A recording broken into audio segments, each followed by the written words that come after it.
Salut les amis, je suis content de vous retrouver dans cette vidéo dans laquelle j'ai envie de vous parler de mon processus de création pour les matériaux procéduraux, comment je les réfléchis de manière un peu plus théorique, on va dire, quelle est ma démarche. Donc je voulais faire ça, donc ça va être dans un premier temps pour cette vidéo, et puis dans un deuxième temps, eh bien je vous reparlerai de ma série de tutoriels Foodie pour la création des matériaux procéduraux, donc qui s'adresse majoritairement à des débutants et à des personnes qui galèrent un peu à se lancer.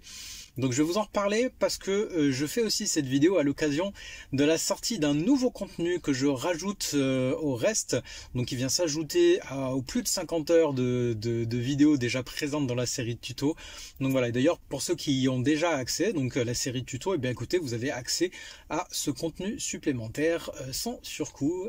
Voilà, c'est déjà disponible dans votre espace. Et d'ailleurs à l'occasion de la sortie de ce nouveau contenu, et bien écoutez, je fais une énorme promo sur Foodie, donc ça je vous en reparle à la fin de la vidéo, donc restez bien jusqu'au bout, je vous reparle de ça et vous allez voir, je pense que vous n'avez pas envie de louper ça. Mais ouais, pour l'instant je voulais vous parler un peu plus de ma démarche théorique, on va dire, pour la création des matériaux procéduraux. En fait c'est une chose quand on se retrouve face au shader editor, qu'on a juste le principal BSDF puis qu'on a juste le material put, donc c'est vrai que la question se pose toujours un peu comment commencer tout ça. Voilà, typiquement si on, en fonction du matériau qu'on veut faire, eh bien il va falloir démarrer pas forcément avec la même chose. Donc moi en général je commence toujours avec une texture.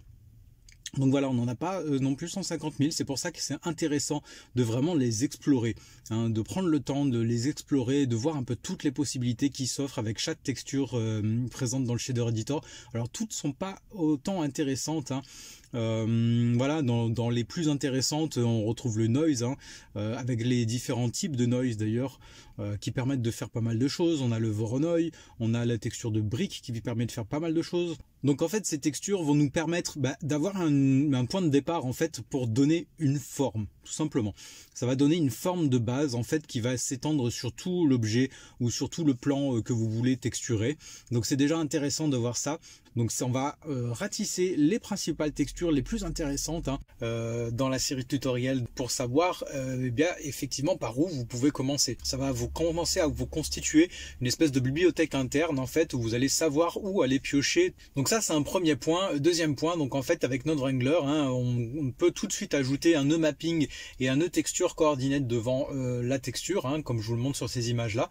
Donc en fait là ce qui est important avec ça, c'est de pouvoir, eh bien comme son nom l'indique, coordonner en fait la texture, de pouvoir la modifier sur les trois axes, hein. Donc ça c'est ce qu'on appelle un vecteur, hein. Ça permet vraiment de modifier une texture sur les trois axes, donc que ce soit à travers la rotation, la localisation ou le changement d'échelle. Voilà, donc ça déjà c'est ultra intéressant. Et ensuite on va pouvoir tout de suite ajouter à côté de la texture soit un map range, soit un color ramp qui va permettre de préciser en fait les zones de noir ou de blanc de nos textures. Donc ça c'est important parce que en fait ça va nous permettre de commencer à définir aussi des zones qui vont ensuite nous amener la possibilité, eh bien d'allouer des couleurs, hein, en reliant ça à la couleur de base. Ça va permettre d'allouer aussi d'une roughness plus ou moins forte en fonction des zones aussi sur la texture, hein, parce que pour rappel, plus vous allez vers le blanc, plus vous êtes vers la valeur 1, plus vous êtes vers le noir, plus vous êtes vers la valeur 0.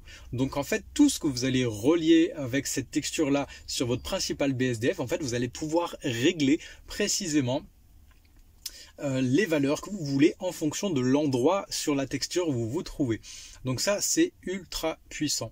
Et toujours garder à l'esprit qu'en fait avec notre Wrangler vous pouvez faire un contrôle majuscule clic gauche sur chaque nœud pour en avoir un aperçu à chaque fois.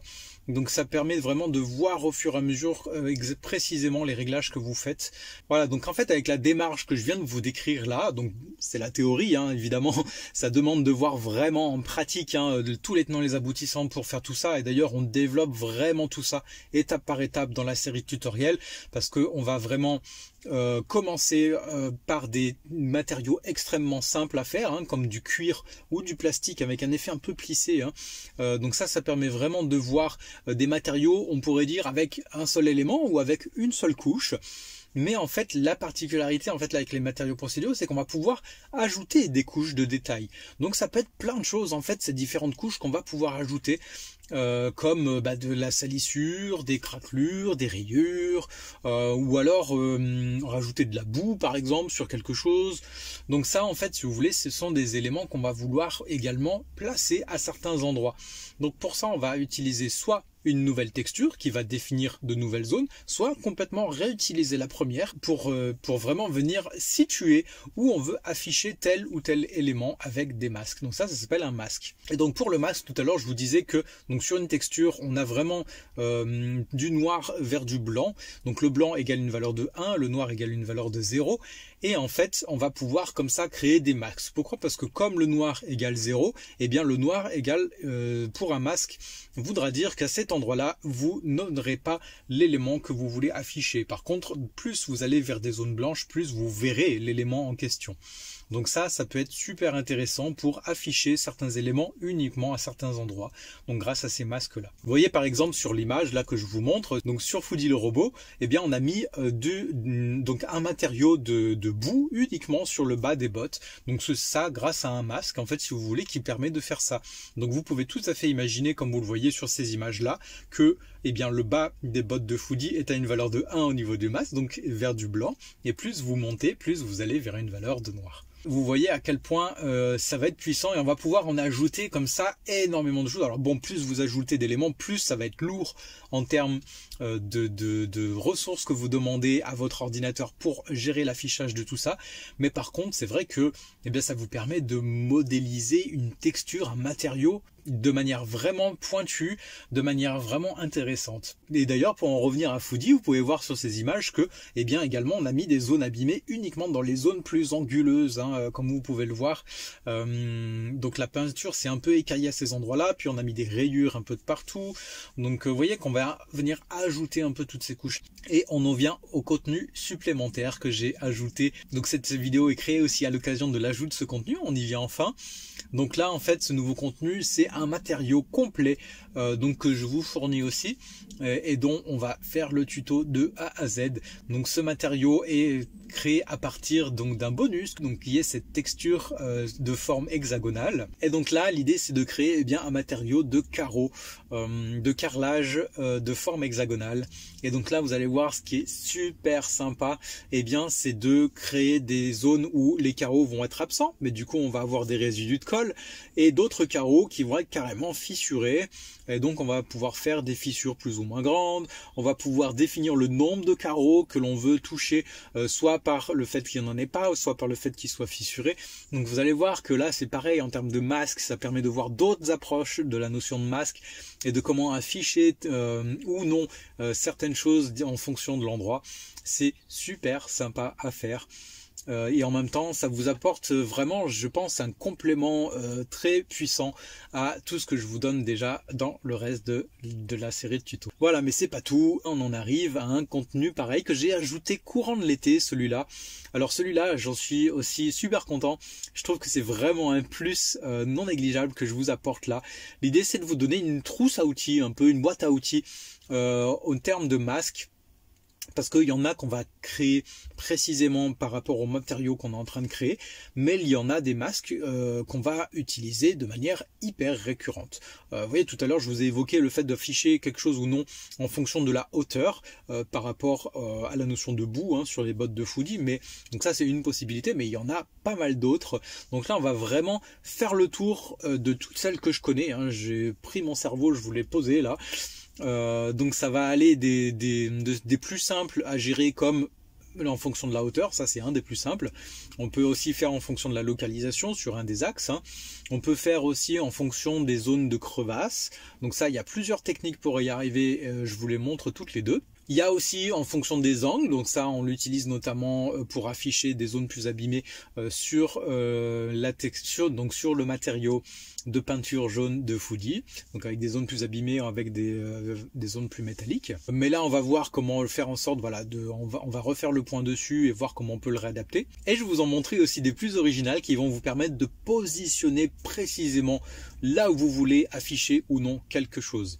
C'est-à-dire qu'on va utiliser dans un des cas de figure un empty, donc c'est un objet qui ne se verra pas dans le rendu, mais qui va vous permettre, là où vous allez positionner l'empty, eh bien ça va vous afficher uniquement ce que vous choisissez d'afficher à cet endroit-là. Donc ça, c'est une technique qui est juste extraordinaire pour positionner à un endroit précis ce que vous voulez. Et enfin, on va voir également une technique qui va vous permettre de peindre votre masque. Et ça, sans image. Donc c'est-à-dire qu'on va, et sans image et d'ailleurs sans dépliage UV. Ça c'est super puissant parce qu'en fait cette technique que je vais vous montrer va utiliser le maillage de votre objet, de votre mèche pour eh bien peindre celui-ci un peu à l'image du white paint pour ceux qui connaissent. Donc voilà, vous allez voir, c'est vraiment super sympa. En plus, à partir du moment où vous avez compris que vous pouvez peindre là exactement où vous voulez afficher quelque chose ou non, je vous laisse entrevoir les possibilités que ça peut vous donner. Donc ça, c'est un module complet que j'ai ajouté courant de l'été. Donc voilà, pour rappel, ceux qui ont déjà accès à la série tuto, eh bien vous avez déjà accès à ce nouveau module là, ainsi que nouveau tuto sur le matériau de carrelage hexagonal. Donc voilà, c'est accessible. Et pour toi qui n'as pas rejoint la série tuto, eh bien j'ai envie de te dire qu'attends-tu. C'est l'occasion rêvée. Je te laisse cliquer sur le lien dans la description. D'ailleurs, il y a une promo là que je fais, une promo, je sais même pas si je vais la refaire. Écoutez, à l'occasion, j'avais vraiment envie de marquer le coup à fond. Cette promo, elle est de 70%. Donc vraiment, je t'encourage à y accéder. Ça te l'a fait, je crois, aux alentours d'une vingtaine de dollars, je ne vais pas dire de bêtises. Donc vraiment, je te donne accès à Foodie pour une bouchée de pain. Donc ne rate pas cette occasion-là. Le lien est dans la description. Foodie vous attend. Et sur ce, bah écoutez, moi je pense avoir fait le tour. J'espère vous avoir donné aussi beaucoup de contenu hyper intéressant déjà dans cette vidéo là. Et sur ce, bah écoutez, je vous dis à bientôt pour un prochain tuto ou de l'autre côté avec Foodie. Allez, ciao.